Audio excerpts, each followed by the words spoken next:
Bonsoir, si ce soir je fais cette vidéo, ce n'est pas pour me plaindre, ni pour choquer. C'est pour répondre à une question que certains se posent depuis longtemps, à mon sujet. Pourquoi, avec le temps, je suis devenu plus spirituel? Pourquoi je me suis fragilisé? Pourquoi je suis très sensible, parfois hypersensible? Et pourquoi l'amitié est devenue pour moi quelque chose de fondamental, au point que de la perdre me fait énormément souffrir? Tout ça, ce n'est pas arrivé par hasard. J'ai une histoire, un passé, des choses que j'ai vues, vécues, encaissées, et souvent très jeune. Aujourd'hui, je vais vous raconter plusieurs épisodes de ma vie. Pas pour susciter la pitié, non, mais pour que vous compreniez l'homme que je suis devenu. En 1990, je travaillais pour une société qui s'appelait Roblo. Et ce dont je me souviens, c'est que je faisais beaucoup d'interventions pour porter des cercueils, pour enterrer des gens. C'était le boulot que j'avais à cette époque-là. Mais parmi tout ce boulot-là, il y avait évidemment des choses qui étaient choquantes, mais le plus choquant, c'est lorsque, dans l'équipe de 4, puisque nous étions 4, il y a un chef d'équipe, 4 porteurs, il faut 4 personnes pour porter un sac. Le chef des 4 m'appelle, puisque moi j'étais le seul dans l'équipe à ne pas avoir d'enfants. J'étais le plus jeune en plus. Il m'appelle, il me dit c'est pour toi. Quand il m'appelait pour me dire c'est pour toi, ça veut dire que il fallait que je prenne en charge un enfant. Prendre en charge un enfant quand on travaille pour une société funéraire, ça veut dire qu'on doit faire la mise en bière. On doit prendre l'enfant et le mettre dans un cercueil. Cet enfant, c'était une jeune fillette. Une petite rouquine avec des taches de rousseur. C'était la première fois que je voyais une fille dans un état sans vie. Cette fillette, ce qui m'a marqué chez cette fillette, c'est qu'elle s'est noyée dans la piscine alors que les parents inauguraient la piscine. Elle a échappé à la vigilance des parents. Elle s'est noyée dans la piscine. C'était très, très dramatique d'entendre une histoire comme ça. C'était pourtant la vérité. Alors cette fillette, j'ai jamais oublié, et c'est là que, dans ce boulot, il faut encaisser des choses, ne pas trop être sensible, mais c'est quelque chose qui, longtemps, dans ma tête, est resté. Ensuite, il y a une autre histoire. En 1993, j'habitais dans un petit immeuble à Nice. En face de ma porte, donc, du coup, il y avait un homme de 30 ans. Moi, j'en avais que 20 à l'époque, je crois. 23, je sais plus, dans ces âges-là. Lui, il avait une trentaine d'années. Et ce voisin-là, je l'entendais souvent courir en ouvrant la porte, en allant, parce que lui, malheureusement, moi, j'avais des toilettes dans mon logement, mais pas lui. Donc, il était obligé de sortir de chez lui pour aller aux toilettes, des toilettes qui étaient dans le couloir. Bon. Et ben, je l'entendais souvent courir, dans le couloir pour aller vomir. Je l'entendais vomir, carrément. J'ai appris plus tard qu'il était atteint du sida. Et j'ai entendu ça pendant plusieurs mois. Et puis un jour, j'ai plus entendu. J'ai pas fait attention. Et c'est vrai que je l'entendais plus vomir. Moi, j'avais ma propre vie de jeune, voilà. Puis un jour, on frappe à ma porte. Qui, devant ma porte, me dit « Excusez-moi de vous déranger, je voudrais avoir des nouvelles de mon père. Il habite en face, et j'ai pas de nouvelles. Je frappe à la porte, mais il répond pas, et on sait pas où il est. » Moi, ce que je lui dis à cette jeune fille, je dis « je vais me renseigner, donnez-moi un numéro, puis je vais voir ce que je peux faire. » Alors, ce que je fais d'abord, avant de lui dire ça, parce que je me souviens très bien, je m'approche de sa porte, et je sens, et je savais qu'il était mort derrière la porte. Mais j'ai pas voulu le dire à la fille. Mais moi, je savais, ça sentait. J'avais l'habitude, je travaillais pour les pompes funèbres. Donc j'ai dit à la fille, écoute, donne-moi ton numéro et je te rappelle. D'accord, je me renseigne. Elle est partie, cette jeune fille. Et j'ai appelé les pompiers tout de suite après, et j'ai appelé aussi la police. J'ai dit, voilà, je m'appelle un tel. En face de chez moi, il y a un homme qui est mort. Et il est en état de putréfaction. Je le sais parce que je travaille pour Roblo. J'ai l'habitude de sentir cette odeur. C'est une odeur qui, elle se met sur une barbe ou une moustache et elle reste. Vous la sentez longtemps. Elle rentre dans les poils des narines et vous la sentez énormément, longtemps. Alors, la police, de toute façon, elle est pas venue tout de suite. Le pompier, il a fait un truc. Je lui dis, là derrière, il y a un mort. Et comment vous savez qu'il y a un mort? Je lui dis, regardez, approchez-vous, sentez. Alors, il a mis le pied, il a poussé la porte par en bas avec son pied. Ça a entrebâillé la porte. Ok. Et il s'est approché et là il a dit oula oui il est bien. Ok. À ce moment-là tout s'est déclenché. La police est venue, le médecin légiste, tout ça. Ils ont ouvert la porte. C'était dans le noir, les volets étaient fermés. Et qui veut rentrer pour ouvrir les volets? Devinez qui c'est qui est rentré. C'est moi, avec le pompier devant et avec la lampe comme ça. Et moi je suis rentré pour tenir la lampe pendant que le pompier allait ouvrir les volets. Je me suis proposé de tenir la lampe. Il était devant moi. Je vous dis. Enfin, je rigole, mais en fait, c'est pas drôle, mais je suis rentré, je me rappelle très bien. Le pompier est allé tout droit. Moi, je savais qu'il était à droite. Si vous voulez, quand on rentre, il y a un couloir, il y a la salle de bain. Puis après la salle de bain, il y a un salon comme ça, un renfoncement, avec un canapé, ou plutôt un lit. Il y avait un lit, en fait. C'était pas un canapé. Je savais qu'il était là. Alors, j'avance comme ça, j'allume. Voilà. Légèrement, quand j'arrive au niveau de la pièce, je voyais des grosses mouches qui volaient partout là-dedans. J'allume comme ça. Et je voyais les pieds de ce gars qui dépassait du lit comme ça. En fait, il est décédé assis et il est tombé comme ça. Et je suis désolé de la précision, mais je suis obligé de vous raconter ces détails pour vous expliquer à quel point le traumatisme, il est évident quand on voit des choses comme ça. J'ai vu des asticots sur sa tête. Désolé, mais il fallait que je vous le dise. Il a ouvert les volets, j'ai rendu la lampe, etc. Ça, c'était l'histoire du voisin. On va continuer. Maintenant, je vais vous parler d'un accident de moto qui a eu lieu à Villeneuve-Loubet, entre Nice et Antibes. À une certaine année, je sais plus quelle est, ça doit être dans les années 90, hein, dans ces eaux-là. Peut-être en 94, 93, peut-être avant, je sais plus. Peut-être avant, je crois. Peut-être en 92 plutôt. Et j'étais avec, je sais plus qui, en voiture, et il y avait un accident de la voie publique, un AVP, devant la marina Baie des Anges, devant les immeubles de la marina. Un homme à terre, une moto en travers, des gens autour, j'arrive, on s'arrête, et puis moi j'avais déjà passé un diplôme de secourisme, de gestes d'urgence, donc je me suis proposé de regarder, en tout cas de pratiquer des gestes, voir si je pouvais au moins pratiquer quelques gestes. Et à ce moment-là, j'ai vu un truc choquant, c'est que le monsieur avait eu un choc assez violent. J'ai vu un homme qui était en train d'agoniser parce qu'il avait pris un choc assez violent et il avait une respiration saccadée. Et ça m'avait marqué. Ça fait un deuxième truc qui m'avait... parce qu'on stocke des choses comme ça et voilà. Ça, c'était l'accidenté de la route. Je continue. Plus tard, je change de région, je travaille pour PFG. Donc j'avais pas repris mes études, donc forcément, c'était pour moi plus facile de bosser là-dedans. Et là, comment vous dire, vous savez, quand on travaille pour les pompes funèbres, on peut intervenir pour faire des réquisitions de police. C'est-à-dire des gens qui décèdent chez eux, faut aller les chercher quand ils sont morts. T'appelles les pompes funèbres. Et nous, on débarque avec un brancard spécial et des sacs mortuaires, voilà. Et là, ce jour-là, on s'est déplacé pour un pendu. Je me rappelle cet homme, en salopette bleue, je me rappelle. Une salopette bleue, vous savez, bien bleue, une salopette de menuisier ou je sais pas. Je sais plus quel âge il avait, mais enfin bon, voilà. Il était au garage, voilà. Au garage, j'ai vu un homme pendu pour la première fois dans son garage. Et qui c'est qui l'a décroché? C'est Mimi. Et après, on l'a mis sur le brancard. Approché d'une personne qui s'est pendue depuis plusieurs jours. Comment vous dire? Quand vous vous pendez, forcément, votre tête, elle reste pas rose, hein. Bah non. Donc visuellement, c'était assez choquant. Et j'en ai vu plein. Des gens qui sont décédés avec l'apparence comme ça. Tout ça, je raconte parce que ce sont des choses que j'ai vues, que mes yeux ont vues. Ensuite, je vais quand même vous dire que j'ai exercé le métier d'ambulancier pendant 7 ans. Alors, j'ai été ambulancier en tant que BNS, 3 ans, chauffeur BNS à l'époque, dans les années 90 aussi. Voilà, où j'ai vécu une histoire assez troublante que j'ai racontée lors de mes épreuves quand j'ai passé mon diplôme d'État, qui avait bien plu d'ailleurs cette histoire, où on intervient le soir en fin de journée. On va chercher une dame de 50 ans qui rentrait chez elle pour mourir. Moi, j'étais pas diplômé d'État à l'époque, mais j'étais avec elle derrière. Elle était comme moi, là, pas de cheveux, pas de sourcils, rien. Elle avait une leucémie. Elle rentrait chez elle pour y mourir. Et moi, je le savais. Donc, inutile de vous expliquer cette histoire, mais je pourrais faire une vidéo où je vous raconterai l'échange que j'ai eu avec cette dame qui était incroyable. C'est une expérience assez particulière. Donc, pendant ma profession d'ambulancier DNS, c'est le point le plus marquant. Ensuite, il y a mon expérience d'ambulancier en qualité de diplômé d'État. Et là, je bossais en hôpital pour commencer, et après j'ai arrêté l'hôpital, et je suis parti dans le sud pour bosser pour une compagnie privée. Et là, dans cette compagnie privée, je faisais beaucoup d'urgences de nuit, du centre 15, des appels d'urgence, donc des douleurs thoraciques, crise cardiaque, des réanimations la nuit, des RCP la nuit, des bilans cliniques à faire la nuit. Voilà, vous arrivez chez quelqu'un, vous êtes les yeux du médecin, et vous devez faire un bilan. Alors la personne vous dit oui, alors, j'ai mal, depuis un moment j'ai mal ici dans le thorax, voilà, machin, tu fais ton bilan. Et puis t'appelles le 15 et tu fais ce que le médecin te demande de faire sur place. Ou alors, au pire, si la personne, quand elle appelle, elle a une douleur thoracique, quand tu arrives, elle est sans vie, faut que tu la réanimes. Vous voyez le truc?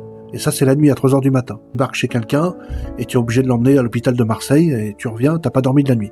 J'ai fait ça pendant 3 ans. C'est très épuisant. Le dos, la fatigue, l'hygiène de vie, tu manges des casse-croûtes parce que t'as pas le temps. Vous voyez, c'est très dur, un métier très dur, le métier d'ambulancier. Donc c'est pour vous situer ça, voilà. Pendant que j'étais ambulancier, justement, dans le sud, ambulancier dans le sud et aussi dans le Var, j'avais un collègue qui s'est suicidé. Voilà, il s'est pendu. Alors déjà, ça c'est un choc. Donc on a vécu l'enterrement, tout ça. Et oui, il s'est pendu. C'est un collègue avec qui je travaillais. Donc première perte, premier collègue perdu. Ensuite, il y en a un autre avec qui je me suis embrouillé, que j'ai pas. Voilà, j'ai eu une embrouille contact avec lui. Bah, oui, on s'est bagarré et j'ai fini à la gendarmerie. Bah ouais, parce que je l'ai malmené et du coup, c'est les pompiers qui sont venus le chercher. Il a déposé plainte. Bref, ça c'est quelque chose qu'il faut pas faire. Et après, j'ai essayé de lui parler, pour lui dire excuse-moi, tout ça, machin. Il m'a toujours fermé la porte. Il m'a fermé la porte totalement. Je l'ai jamais revu. Ce mec-là, malgré tout, c'était un collègue de boulot. J'ai partagé des moments avec lui quand même. Même si j'ai plus de mauvais moments avec lui que de bons, et cet homme-là, il s'est suicidé. C'est toujours grave quand tu perds quelqu'un, de toute façon. Ensuite, il y a un autre collègue, plus récemment, à la DSDEN. Je travaillais pour l'éducation nationale. J'avais un collègue, alors moi j'étais le chauffeur de la directrice académique, donc voilà. Et lui, il était déjà là en place depuis longtemps. C'était l'agent polyvalent. Il m'aimait bien, on s'entendait vachement bien, on travaillait ensemble, c'était génial. C'était quelqu'un d'adorable, une 50aine d'années, et on rigolait tout le temps, et c'était quelqu'un d'extraordinaire. J'avais acheté une trottinette, il en avait acheté une, on était vraiment comme ça, tous les deux. Et un matin à 8h, comme tous les matins, il me disait « Salut Patrice, comment vas-tu ?» Tout ça avec bonne humeur et tout. Et ce jour-là, c'était le 12 février, je crois. Le 12 février 2024, je crois. Oui, c'est ça, oui. Il arrive le matin, « Bonjour Patrice, nanana », on va dans le local pour boire un café. Il va dans le couloir, il marche devant moi, et d'un seul coup, je le vois, il se met raide comme ça, raide comme un... raide. Et il tombe en avant comme ça, violemment. Et du sang partout, il se met à agoniser. J'ai rien pu faire, j'essayais de... Je lui parlais... je lui demandais de serrer les mains, il me serrait pas les mains, il était dans les vapes, quoi. Il était plus là, il respirait par saccades. J'essayais de le stimuler, alors des fois, je regardais son rythme cardiaque, il était en bradycardie, hein, c'était de plus en plus faible, puis d'un seul coup, plus de rythme cardiaque. Bon, quand c'est arrivé, je hurle dans le couloir, amenez-moi un téléphone, faites le 15. J'entends dans le couloir, appelez les pompiers, non, vous appelez le 15, faut pas appeler les pompiers.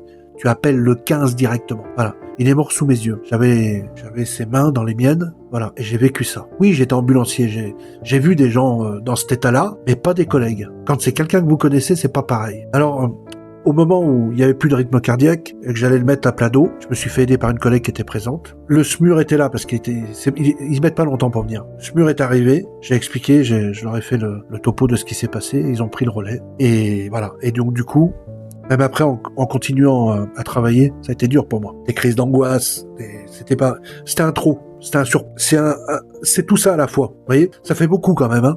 Ça fait beaucoup. C'est beaucoup trop. Plus dans la famille, des choses plus ou moins, des choses qui sont... Je vais pas raconter ma vie, là. Non. Mais on peut pas dire que je suis heureux dans ma vie. Les relations familiales, elles sont vraiment, voilà. On est éclatés, j'ai un manque. Voilà. On peut dire que j'ai un manque dans ma famille. J'ai un manque de relations avec mes proches. Famille. Ça marche pas. Il y a toujours des choses incomprises, ça fait la gueule, ça parle plus, un coup je te parle plus, dès qu'il y a une ambiguïté, ça te parle plus, voilà. Du côté de mes sœurs, c'est pareil. Alors j'en ai une quand même, heureusement, avec qui je parle, mais j'en ai une autre qui me parle plus, voilà. Et je pense que c'est pour tout le monde, beaucoup de gens pareil. Quand tu vis seul, que t'as vécu tout ça, et j'ai pas fini, je vais vous parler du centre Belle Étoile. Ça c'est bien avant, 1986. Je suis un enfant de la DAS, moi. Oui, j'ai été élevé dans une famille adoptifs. Ils sont tous les deux décédés en période de Covid. Je les ai perdus tous les deux. Et leur fils aussi qui avait eu un cancer, le pauvre, et qui s'est battu. Voilà. Tous les trois, hop, 3 pertes en plus. Centre Belle Étoile, Mercury. Un centre qui est fermé, mais qui était un centre qui m'a énormément... Si vous voulez, le choc, l'hypersensibilité et mon syndrome, parce que j'ai développé un syndrome de stress quand même. Je pense qu'il est né à ce moment-là, et après il s'est poursuivi dans le temps. Dans ce centre Belle Étoile, le Mercury, j'apprenais le métier de pâtissier, chocolatier, glacé, confit. Où j'ai fait plein de choses. On faisait plein de trucs, voilà. Moi je me rappelle, je faisais de la lutte gréco-romaine, j'ai fait les championnats de France. Voilà, on faisait des activités, on faisait du ski, j'ai appris à skier là. Voilà, il n'existe plus ce centre-là. Mais on trouve des traces sur internet, le centre Belle Étoile. Vous comprendrez quand vous irez voir ce que c'est. Dans ce centre-là, j'ai vécu la violence. Il y avait des jeunes. La période que j'ai faite là-bas était suffisante déjà pour me traumatiser. Comment vous dire, je me battais presque tous les jours. Tous les jours, j'étais agressé par quelqu'un, par 2-3 personnes à la fois. Je prenais des gifles, des coups de poing, ils étaient à 3 sur moi. Alors dans les premiers temps, c'était comme ça. Puis après j'ai décidé de ne plus être de plus victime, parce que non seulement je prenais des coups, mais en plus dans le réfectoire, quand on allait manger, il y en a qui prenaient mon dessert comme ça impunément, et j'avais rien le droit de dire. Alors je suis arrivé le lundi, écoutez bien, et le mercredi j'étais à l'hôpital d'Albertville. Voilà, coup de poing, j'ai pris un coup de poing dans le nez, double fracture du nez. Paf. Depuis, j'ai une déviation de la cloison nasale. Et à partir de là, j'étais la victime. On m'appelait nez cassé, tout ça. Un jour, il y a un Marocain qui s'appelait Lala. Je me rappellerai toujours. C'était le plus fort de... Tout le monde le craignait, ce gars-là. Écoutez bien, il avait l'habitude de piquer les desserts dans les plateaux. Et moi, il m'a piqué mon dessert. Un jour. Pas comme un autre, mais c'était le jour où il n'aurait pas dû faire ça. Il m'a piqué mon dessert et il est allé s'asseoir en ricanant. Donc là, j'ai continué, je suis allé m'asseoir. J'ai regardé mon plateau comme ça, les mains à plat. Et puis d'un seul coup, j'ai été pris de folie. Je me suis levé, j'ai couru dans sa direction et je lui ai sauté dessus, tombé à la renverse et j'ai commencé à l'étrangler. Je l'étranglais, je n'arrivais plus à lâcher. J'étais en train de l'étrangler, de l'étouffer. L'éducateur est arrivé, il m'a tapé, j'ai pris des coups, j'étais obligé de lâcher. Et depuis ce jour-là, plus personne m'a emmerdé. Puis un jour, j'ai quitté l'établissement. Ça, c'est beaucoup quand même, hein. Quand vous vivez des choses comme ça dans votre vie, et je parle pas, bien sûr, par exemple, des choses extraordinaires que j'ai pu vivre dans ma vie en qualité d'ambulancier, surtout quand j'étais dans le sud, où j'ai sauvé la vie d'une femme. Ça, c'est incroyable. Je peux vous dire que dans votre vie, quand vous sauvez une vie, spirituellement parlant, il se passe quelque chose. Croyez-moi. Quand j'étais ambulancier, j'étais dans la plaine du Var. J'étais ambulancier dans les montagnes, dans l'ARP niçois. Et il y avait une EHPAD que je fréquentais régulièrement. On allait chercher des patientes là-bas pour les descendre à Nice pour des rendez-vous, ophtalmo, etc. Et il y avait une petite mamie qu'on avait emmenée comme ça. Je me rappelle, j'étais avec un collègue avec qui je m'entendais bien. J'aimais bien ce collègue. Il était sympa. Et je me rappelle, on était à peu près à 30 km de la ville parce que c'était un petit village. On montait dans un petit village qui s'appelait Gillette, je crois. Hein. Non, il était après Gillette, je crois. L'EHPAD était après Gillette. C'était plus loin. Donc c'est vraiment des petits villages du sud retirés dans les montagnes. Donc on était là-haut. L'EHPAD, elle était là-bas dans ce village. Donc on emmène cette dame, on la dépose, et puis après l'avoir déposée, on retourne dans l'ambulance. Et là, c'était moi qui conduisais, pour le coup, parce qu'on inversait la conduite. Et mon collègue, il me dit « Oh, il se passe quelque chose là-bas ». Alors moi, je me retourne, l'EHPAD, elle était là. Et je voyais dans le réfectoire des blouses blanches qui couraient partout, qui s'agitaient, et une infirmière à la porte qui disait « Oh, à l'aide, à l'aide ». Je dis là, il se passe un truc. Donc on est parti, descendu une ambulance. J'ai couru dans le réfectoire avec mon collègue, il est venu m'aider, mon auxiliaire. J'arrive, et là, c'était tous autour d'une dame qui était assise à la table. Et là, l'infirmière, elle me dit « J'ai tapé dans le dos, mais ça marche pas ». Et là, à ce moment-là, j'ai dit « Poussez-vous, s'il vous plaît ». Laissez-moi essayer. Je lui ai fait Heimlich, la technique que certains doivent connaître. Directement, sans taper, voilà. Je lui ai sorti un morceau de viande comme ça, qui était coincé là. Elle était en train de mourir, la dame. Elle était cyanosée de partout, elle étouffait, la pauvre dame. On a fait vite, hein. Donc là, elle était un peu dans les vapes, la pauvre, tu m'étonnes. Elle manquait d'oxygène, voilà, elle était au bord de l'arrêt cardio-respiratoire, là, hein.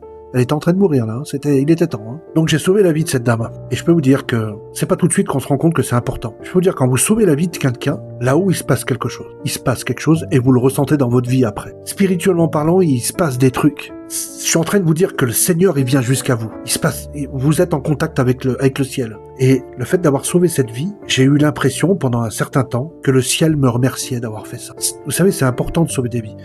Comme il est important de s'intéresser aux autres. Vous voyez? Là, je fais référence à Nicole Dron, que je cite beaucoup. Cette dame qui est décédée, qui s'est retrouvée en face de cette lumière, qui lui a posé 2 questions. Comment as-tu aimé? Qu'as-tu fait pour les autres? Eh bien, vous voyez, ça c'est en congruence avec tout ce que vous faites dans votre vie. Peu importe ce que vous faites, si vous faites du bien, si vous faites des grandes choses qui sont en congruence avec la volonté du Seigneur, il se passera de grandes choses dans votre vie. Et là, vous voyez tout ça là, tout ce que j'ai vécu, tous ces traumatismes, tout ça, et ce petit syndrome que j'ai là, je suis devenu hypersensible. Mais autour de moi, il y a des choses qui se brisent.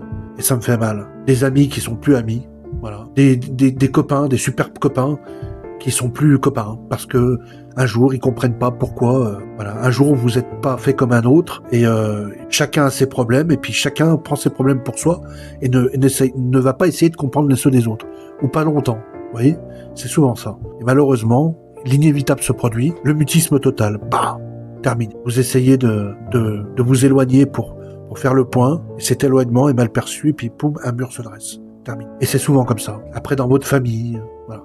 Et tout ça, toute cette souffrance-là, il y en a, ils s'en foutent, ils vivent, ils disent « Ah, c'est pas grave, je m'en fous, allez, bah, non, moi je m'en fous pas. » Parce que chaque chose est importante. On n'est pas là pour vivre seul, on est là pour vivre avec les autres. Vous comprenez ce que je veux dire? C'est important de vivre avec les autres, être heureux, avoir des amis et de pas avoir d'ennemis. Vivre en paix, en sécurité, sans se dire « Demain, peut-être que je vais crever ou je vais être dans la rue. » On vit dans, si vous voulez, on vit dans un monde où on doit se soucier de tout, avoir peur de tout, vous voyez, être inquiet de tout et souffrir de beaucoup de choses parce que des absences, du manque d'amour. Moi, malheureusement, je vis tout seul.